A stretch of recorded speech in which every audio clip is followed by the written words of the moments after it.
And what's going on, YouTube? Happy Monday. Let's talk about a topic that's pretty serious, that's going to affect us all right now. And I've kind of touched on this topic a little, but not to the extent of this. What are you guys going to do for retirement? How do you know when it's time to retire? Are you going to be one of those older people who, when they retire, you're going to have to go to Walmart and be a greeter just to make some extra money? Have you ever thought about retiring overseas? Which is an option that's a lot of people are doing it because, and I want to talk about this too. As I'm gonna talk about all these topics, but I really want to talk about the one overseas real quick. There's a big myth out there. Some people say that it is inexpensive to live overseas. And I agree and I disagree at the same time. Now, those of you who watch my channel know I spent about 4.5 months in Nicaragua. And during that time, I met a lot of people who have retired overseas and thinking about retiring overseas and things of that nature. Now, you're right. A place like Nicaragua or Central America or Asia is very inexpensive if you live like the people. Meaning, you go out and get your groceries every day.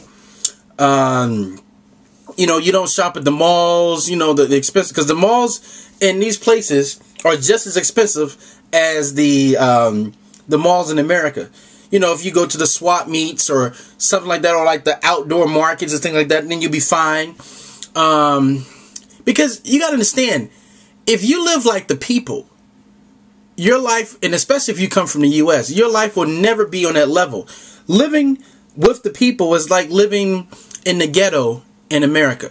But if you want to live with high standards, you know, like the mansion or the house on the water, overlooking the water and things of this nature, some things are inexpensive, some things are not. Like, I remember going to the, you know, the grocery store, buying things like razors and you know, I would go and have the butcher cut fresh meat and things of this nature. And then you only get a couple items and you go to the counter and, hey, it's like $60, $70. You know, and I was like, wow, I had cheaper prices in the U.S. because if you think about it, everything has to be imported into that country. So when you add the taxes and everything on top of these items, if you really want to get some seasonings or different things that are similar to what you had in the U.S., then, hey, it's going to be kind of expensive. I remember when I used to get what they call pescado, or fish, which is fish. And the fishermen would catch fish in the ocean, and they would bring them up, and you would go to buy your fish, and you would find local people getting cheaper prices than you because they say, hey, you're a gringo, you're a person who's a foreigner. So they want to charge you higher prices because they know you're a foreigner. And if you try to haggle them down, they had this term they had in Nicaragua, they call you pinche gringue. Pinche gringue. Pinche gringo. It means like a cheap foreigner, you know. And they call gringos are white people, black people, anybody from a different country, or America, or North American country, or anything like that. And you know, sometimes it's not necessarily cheaper. I mean, like if you leave the country, like one of the problems the guy had was when he was in Nicaragua, it became his place, his destination for vacation every year, because he had to go and worry about his house. You know, when you live in a country where there's poor people, you have to worry about theft. So you have to keep a cuidador there. A cuidador is a person that takes care of your home. You know, usually they would, around at that time, I think he would pay this person $150 a month, and they can live on his property. But who's to say you get a phone call one day and say, hey, I'm done. I don't want to work anymore. I'm leaving today.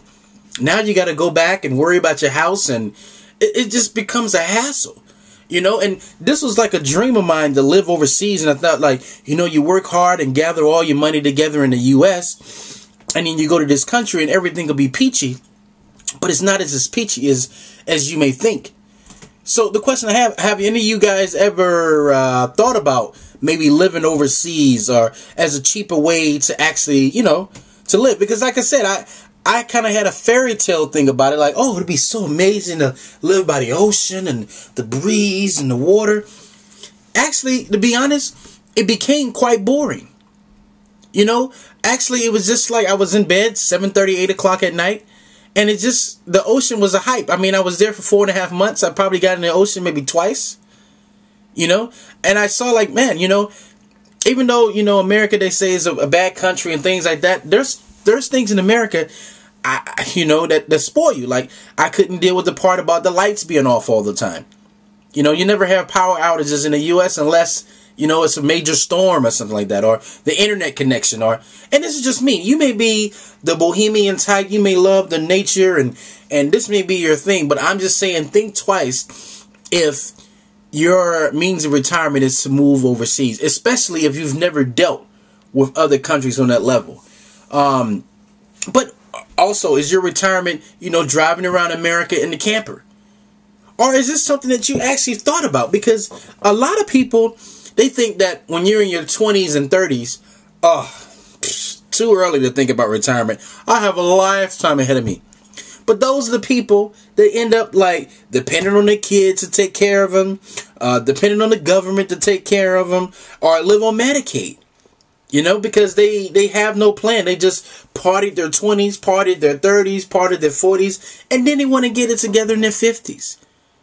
You know, when you can spend the time and invest a little bit at a time in those early years, and then by the time you reach your golden years, if you're one of those people who try to retire in their 60s, which I hope that's not me, but if you're one of those people that want to take that pace when it comes to retiring, you know, I don't know. I mean, because you don't want to be the Walmart greeter, you know, that you just got to make some extra money.